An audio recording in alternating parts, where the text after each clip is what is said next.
اعوذ باللہ من الشیطان اللعین الرجیم بسم اللہ الرحمن الرحیم الحمد للہ وکفا وسلام علی عبادہ الذین اصطفیٰ. درود بھیجیے محمد و آل محمد.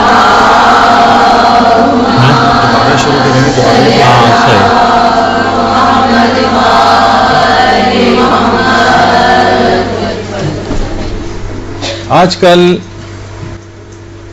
کچھ انحرافات بہت تیزی کے ساتھ پھیلائی جا رہی ہیں.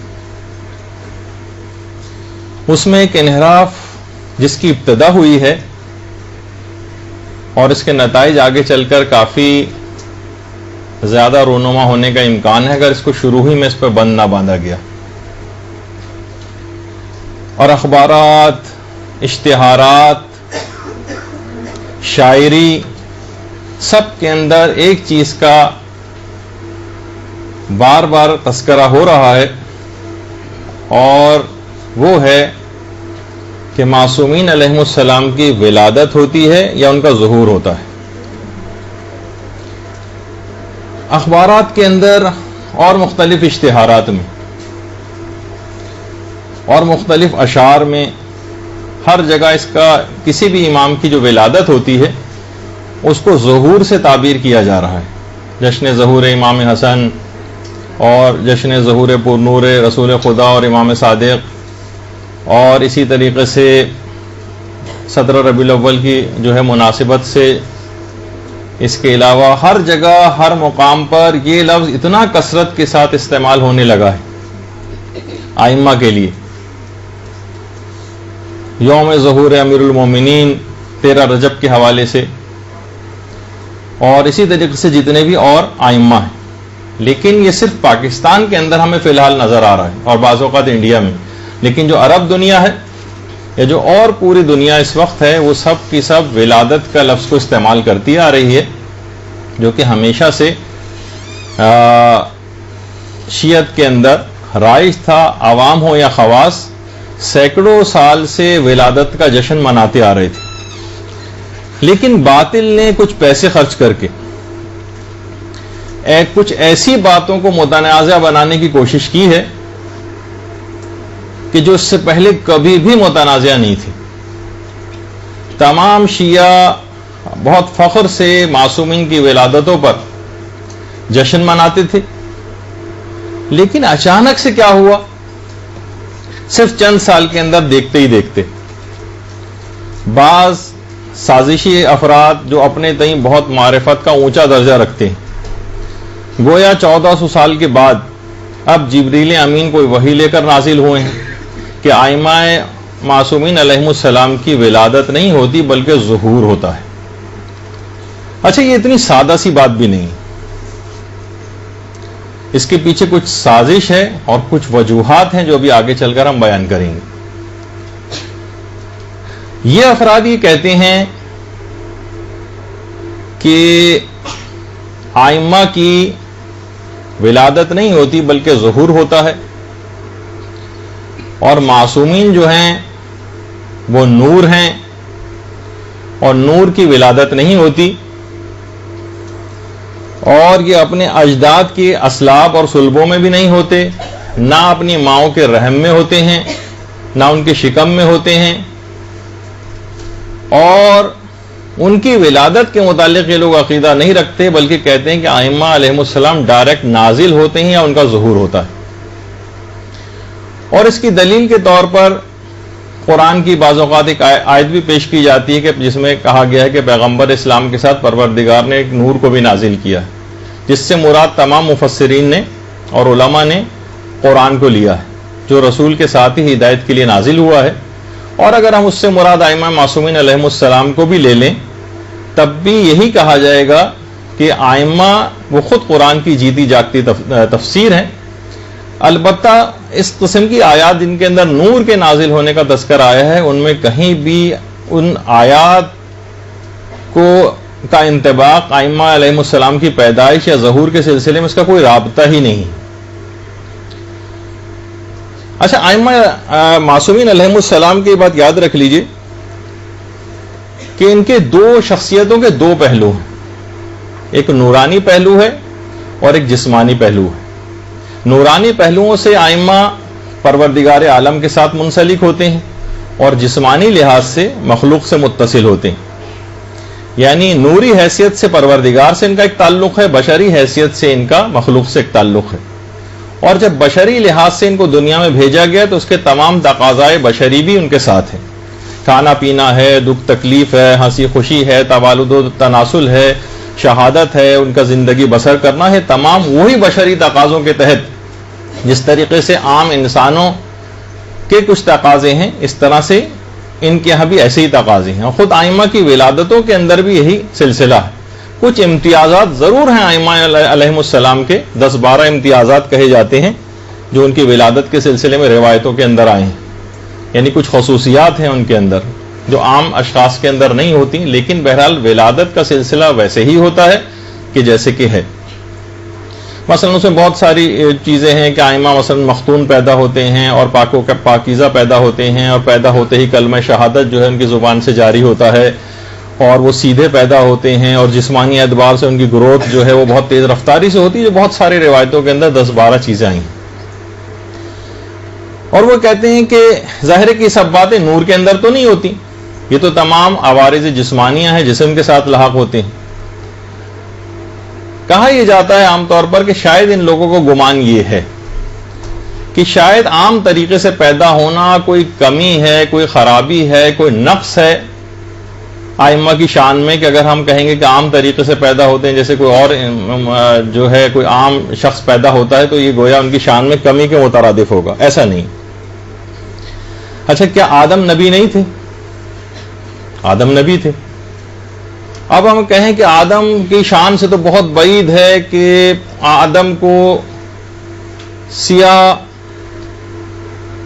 اور سنی ہوئی کیچڑ سے پیدا کیا گیا، جو قرآن کی بہت سی آیات کے اندر تذکرہ آیا ہے. مٹی تو ہم ویسے کہتے ہیں لیکن جو تذکرہ ویسے آیا ہے. کم کہیں تو حضرت آدم کی بہت معاذ اللہ جو ان کی شان کے منافی ہو گئی ہے بات.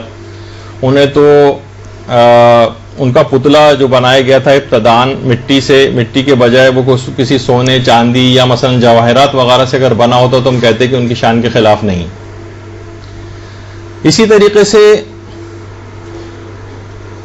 جتنے بھی 1,24,000 انبیاء گزرے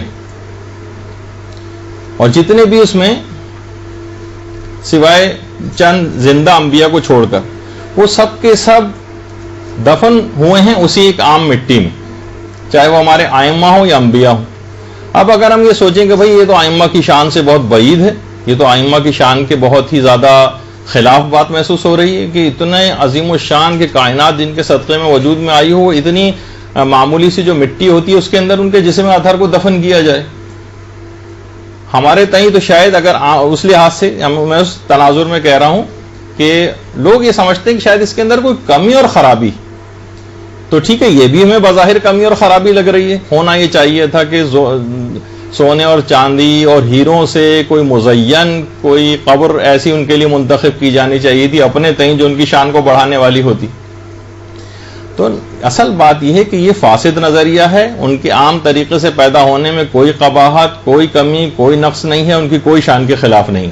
اور ائمہ معصومین نے خود اپنی پیدائش کے لیے یعنی اپنی اس کے لیے ولادت کا لفظ استعمال کیا، کہیں پہ بھی انہوں نے ظہور کا یا نزول کا کوئی لفظ استعمال نہیں کیا.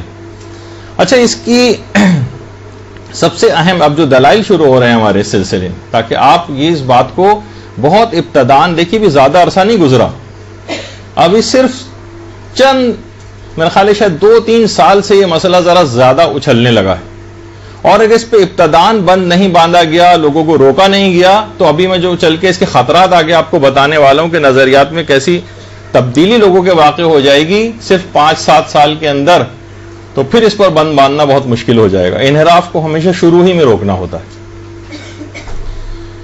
اصول کافی، اصول کافی کی جو دوسری جلد ہے اس میں باقاعدہ پورا ایک چیپٹر ہے جس کے اندر یعنی اس کا نام ہی ہے وہ چیپٹر جس میں ائمہ کی ولادتوں کا بیان ہے، موالید الائمہ، جس میں ائمہ کی ولادتوں کی کیفیت بیان کی گئی. اس چیپٹر کا نام ہی ہے اصول کافی میں.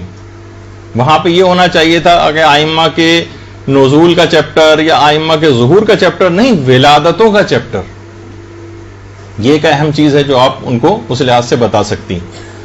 اور یہ اصول کافی جو اردو ترجمہ بھی ہو گئی ہے، اور اس میں جو 92 نمبر پہ یہ فہرست ہے آپ کے سامنے، اس میں 92 نمبر کا جو پوائنٹ ہے وہ ہے آئمہ کی کیفیت ولادت.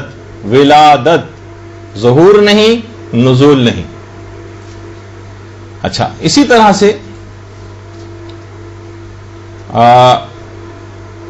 آئمہ کی ولادت کی جو کیفیات بیان ہوئی ہیں، اس میں وہی 92 جو چیپٹر ہے وہ دیکھیے، وہ والا صفحہ بھی آپ کے سامنے ہے، موالد الائمہ علیہم السلام، چیپٹر نمبر 92 92. تو یہ آپ اصول کافی میں بھی جو اس نظریے کے حامل ہیں ان کو کھول کر یہ دکھا سکتی ہیں کہ یہاں پہ بھی ولادتوں کا مسئلہ جو ہے وہ بیان ہوا ہے. اچھا، اصول کافی میں اسی چیپٹر کے اندر جو سب سے پہلی حدیث، ایک بہت طویل حدیث ہے اس سلسلے میں. ابو بصیر فرماتے ہیں کہ ایک سال میں چھٹے امام جعفر صادق علیہ الصلوۃ والسلام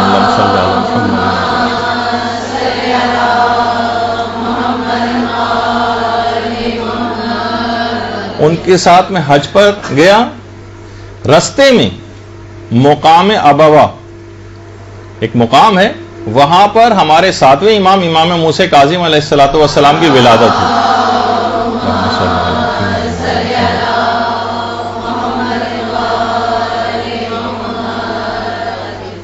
یعنی سفر حج میں چھٹے امام کے ساتھ ابو بصیر تھے، رستے میں مقام ابوا پر ہمارے ساتویں امام کی ولادت ہوئی. مقام ابوا وہی مقام ہے کہ جہاں پر ہمارے پیغمبر اسلام کی والدہ گرامی حضرت آمنہ کی قبر مبارک بھی ہے. درود بھیجیے محمد علیہ.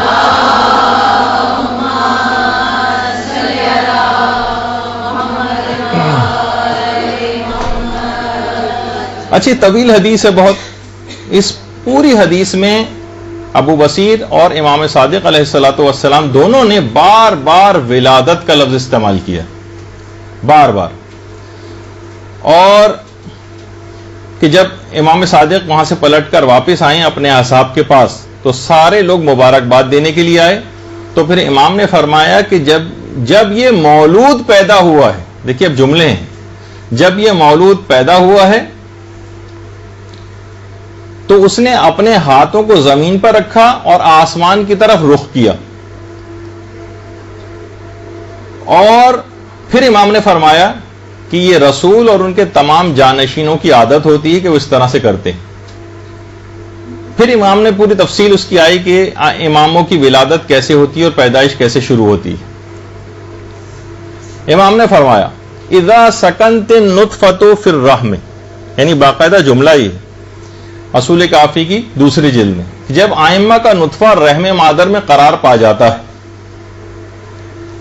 اس کا مطلب ہے ماؤں کا شکم کے اندر آئمہ کی پرورش ہوتی ہے. اور جب 4 ماہ گزر جاتے ہیں، اسی حدیث میں، تو اس میں روح پیدا ہوتی ہے اور اللہ ایک فرشتے کو مقرر کرتا ہے جو امام کے دائیں بازو کے اوپر ایک آیت لکھتا ہے، اور وہ آیت ہے وَتَمَّتْ كَلِمَتُ رَبِّكَ صِدْقًا وَعَدْلًا لَا مُبَدِّلَ لِكَلِمَاتِهِ وَهُوَ السَّمِيعُ الْعَلِيمُ. یہ آیت امام کے دائیں ہاتھ پر ایک فرشتہ لکھتا ہے. اور اس کے بعد پھر امام نے کہا وَإِذَا وَقَعَ مِن بَطْنِ أُمِّهِ، اور پھر جب وہ اپنی ماں کے شکم سے امام باہر آتا ہے.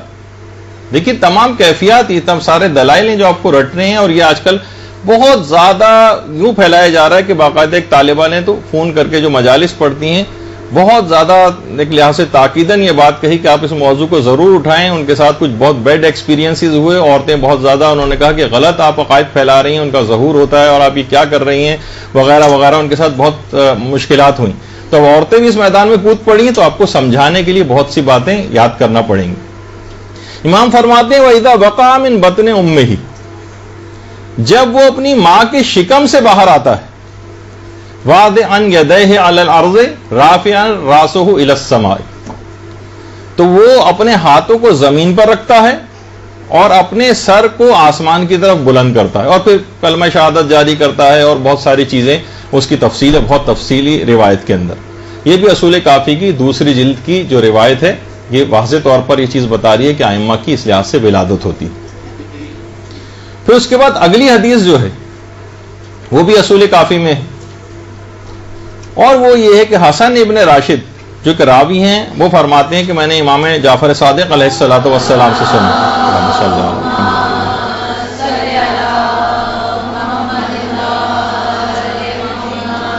کہ اور جب امام کو پروردگار عالم کو خلق کرنا ہوتا ہے تو فرشتے کو حکم دیتا ہے کہ شربت عرش کے نیچے سے لے جا کر امام معصوم کو پلاؤ، اور پھر اسی شربت کے نتیجے میں امام معصوم کی خلقت کے اسباب جو ہے وہ فراہم ہوتے ہیں، بالکل اسی طریقے سے جس طرح پیغمبر اسلام کو بہشت کا ایک سیب دیا گیا تھا اور پھر اس کے نتیجے میں حضرت زہرا سلام اللہ علیہا کی پیدائش ہوئی تھی روایت میں۔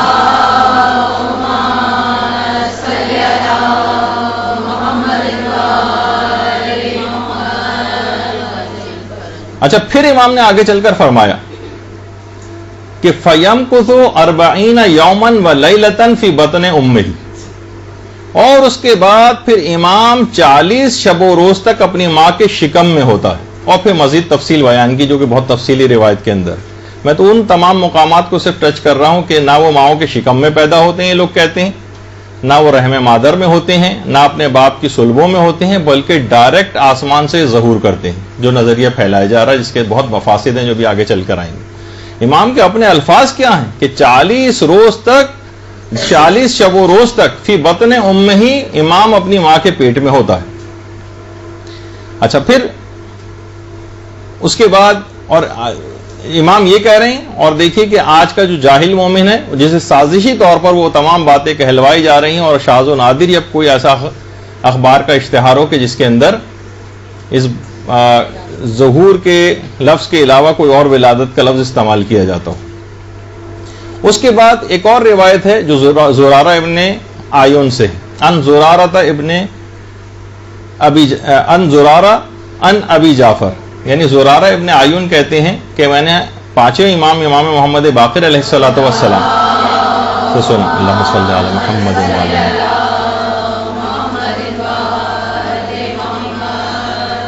قال للامام 10 علامات، امام کی 10 علامتیں ہیں، یعنی جس وقت امام پیدا ہوتا ہے، جس میں سے ایک یہ ہے یولد مطہرہ، کہ وہ پاک و پاکیزہ پیدا ہوتا ہے۔ دیکھیے اس کے اندر بھی پیدائش کا لفظ آ رہا ہے، وہ پاک و پاکیزہ پیدا ہوتا ہے، اور ہم جو ہیں ان کے لیے زبردستی اپنی معرفت کو بہت زیادہ وسیع اور بڑی ظاہر کرتے ہوئے کہ ہمارے تو جو معرفت ہے وہ بہت زیادہ ہے کہ ہم ان کے لیے اس قسم کے عقیدے کے قائل ہیں۔ اچھا، ایک بات اور بیان کر دی جائے کہ باقاعدہ اس کے اندر ایک روایت میں تو امام نے 12 علامتیں بیان کی، جس میں سے پہلی علامت یہ کہ وہ پاک و پاکیزہ پیدا ہوتے ہیں۔ اصول کافی اب تو اردو میں بھی دستیاب ہے، اس میں چیپٹر نمبر 92 جا کر آپ پڑھ سکتی ہیں۔ اچھا، پھر ایک اور جو قضیہ آپ لوگ اکثر مجالس کے اندر ایک واقعہ جو ہے وہ سنتی ہیں، جو کہ ایک فرشتہ تھا فطرس کا، فطرس۔ اچھا، اس کو الگ الگ طریقوں سے لوگ پکارتے ہیں، لیکن اصل میں اس کا جو تلفظ ہے وہ فطرس ہے۔ اچھا، اس فرشتے کا پہلے تو جنہوں نے نہیں سنا، کیونکہ بہت سی نئی طالبات بھی ہیں، جو کہ ایک فرشتہ تھا۔ اچھا، یہ جو روایت ہے البتہ یہ ہے کہ اہل علم افراد کے اندر کافی ڈیبیٹ ہے اس بات میں کہ جو فرشتہ تھا اس سے کچھ ایسی باتیں سرزد ہوئی تھیں، کچھ ایسی، وہ اس کی تفصیل میں نہیں جا رہا، وہ انشاءاللہ کسی اور موقع پر، کہ پروردگار جس کے اوپر ذرا غضبناک ہوا اور اس کے بالوں پر نوچ کے کسی جگہ اس کو پھینک دیا گیا، تو اس کے بعد پھر پیغمبر اسلام نے اس کو ایک طریقہ بتایا تھا اس فرشتے کے لیے جبرائیل کو کہ فطرس سے کہو کہ وہ آ کر امام حسین کی پیدائش کے وقت امام کے جسم سے اپنے جسم کو مس کریں۔ تو پھر اس کے بعد ابھی میں تفصیل اس کی روایت کے اندر خود ہی آ جائے گی۔ تو وہاں پر پیغمبر نے ہر جگہ اس مولود کا لفظ استعمال کیا کہ اس مولود سے، امام حسین علیہ الصلوۃ والسلام سے، اس کے جسم سے اپنے جسم کو مس کر۔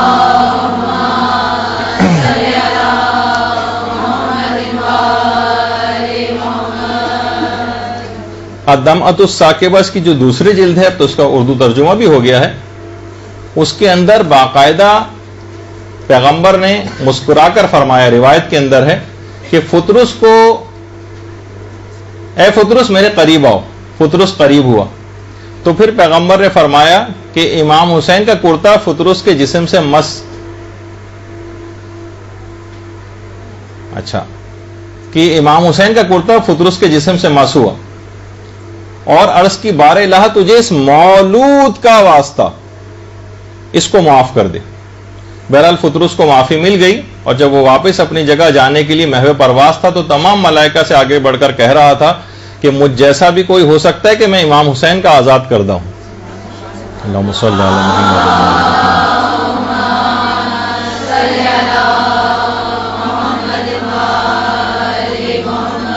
بار الہ تجھے اس پیدا ہونے والے کا واسطہ، یہ پیغمبر نے اسلام نے جملہ استعمال کیا امام حسین کے لیے. یہ نازل ہونے والے کا، ظہور کرنے والے کا نہیں کہا. تو ہم یہ نظریہ خود سے بنانے والے کون ہوتے ہیں؟ اسی طرح کنوز المعجزات جو کہ اردو ترجمہ ہے قطب راوندی کی کتاب کا، کہ اس میں بھی پیغمبر نے فرمایا کہ فطرس سے کہو کہ اس مولود کے جسم سے اپنے پر مس کرے. فطرس نے امام حسین کے جھولے سے اپنے پروں کو مس کیا، صرف جھولے سے اپنے پروں کو مس کیا. اسی وقت اللہ نے اس کے پر واپس لوٹا دی اور پھر جبریل آسمانوں کی طرف اڑ کر چلے گئے. تو اس کے اندر بھی ہے کہ اس مولود کے جسم سے اپنے جسم کو مس کرے. اور اس بات الہدات میں اور آیت اللہ مرشی نجفی نے بھی اس کے اندر کچھ جو ہے وہ تبصرے وغیرہ کیے ہیں، اس کے اندر بھی یہ فطرس کا واقعہ ہے. البتہ یہ ضرور ہے کہ اہل علم افراد کے اندر فطرس کے اس واقعے کے اندر کافی ڈیبیٹ ہے، اور جو کہ انشاءاللہ کسی اور موقع پر ہم پیش کریں گے. اور طرفین ہی کے آپس میں کافی اس سلسلے میں دلائل ہیں. کچھ لوگ کہتے ہیں کہ فرشتہ ہونے کے بعد وہ کس طریقے قرآنی آیات کے خلاف ہے، اور جو اس کے اس بات میں ہے کہ اگر یہ روایت صحیح بھی ہو تو یہ کس طرح سے قرآن سے نہیں ٹکرا رہی ہے. دونوں جو کہ ابھی ہمارے گفتگو کا موضوع نہیں ہے، ابھی تو میں صرف یہ کہ اگر بشرط صحت روایت اس کے اندر بھی یہ اس بات کا تذکر آیا ہے کہ پیغمبر نے کہا کہ اس مولود کے جسم سے اپنے پروں کو مس کرو. اچھا اس کے بعد بہار الانوار کے 25ویں جلد کی جو فہرست ہے اس میں ایک چیپٹر ہی ہے پورا، اس میں ولادتوں کا احوال، آئمہ کے انعقاد نطفہ کا احوال، اور آئمہ جب ماں کے پیٹ میں ہوتے ہیں اس وقت کی کیفیات، اور آئمہ کی ولادت کے وقت کی کیفیات، اور آئمہ کی برکات، ولادت کی برکات. اس پہ پورا چیپٹر ہے. اس پورے چیپٹر کا نام ہی ہے جس میں جگہ جگہ ولادتوں اور رحم مادر کا تذکرہ. خود اس چیپٹر کا نام، ورنہ یہ ہوتا ہر جگہ ہوتا کہ آئمہ کے ظہور کی کیفیات، آئمہ کے نزول کی کیفیات، یہ تمام چیزیں ہونی چاہیے تھی. نہیں، ہر جگہ پر ولادت کا لفظ استعمال ہوا، ہر جگہ پر. اور یہ بھی روایات کے اندر چیز آئی ہے، اصول کافی میں بھی ہے اور بصائر الدرجات میں بھی ہے، کہ امام نے فرمایا کہ اے محمد، بے شک امام اپنی ماں کے پیٹ میں آوازوں کو سنتا ہے. فی بطن امہ ہی، وہ اپنی ماں کے پیٹ میں آوازوں کو سنتا ہے، یعنی آئمہ اپنی ماؤں کے پیٹ میں ہوتے ہیں. اور ہمارے پانچویں امام نے بھی یہ بات بیان کی ہے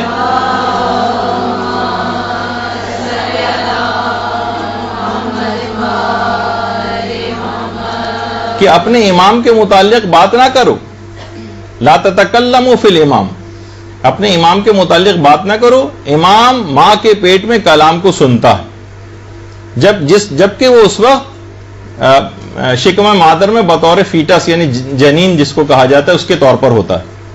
اور پھر پروردگار عالم اس کی آنکھوں کے درمیان میں وہی آیت لکھتا ہے، وہ تمت کلمت ربک صدقا وعدلا، اور پھر اس طرح سے پوری آیت. اور باقاعدہ جو علل الشرائع کتاب ہے، علل الشرائع شیخ صدوق کی کتاب ہے، اس میں 70واں، اب تو اردو میں بھی دستیاب ہے، باب نمبر 70، اس میں بہت ساری چیزوں کے اسباب بیان کیے گئے، ایسا کیوں ہے، ایسا کیوں. اس میں 70واں جو باب ہے، چیپٹر ہے، اس کا نام ہی ہے وہ سبب جس کی بنا پر نبی اکرم صلی اللہ علیہ وآلہ وسلم نے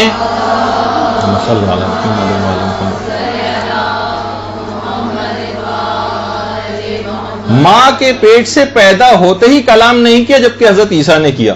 اس چیپٹر کا نام ہی یہی ہے. وہ سبب جس کی بنا پر نبی اکرم نے ماں کے پیٹ سے پیدا ہوتے ہی کلام کیوں نہیں کیا جبکہ حضرت عیسیٰ نے کیا، اور اس کی پھر تفصیل بیان کی گئی جو ہماری بحث سے خارج ہے. یعنی پیغمبر اسلام بھی اپنی ماں کے پیٹ میں رہے اور اس کے بعد پھر ولادت ہوئی. برحمتك يا ارحم الراحمين وصلى الله على محمد وآله الطاهرين.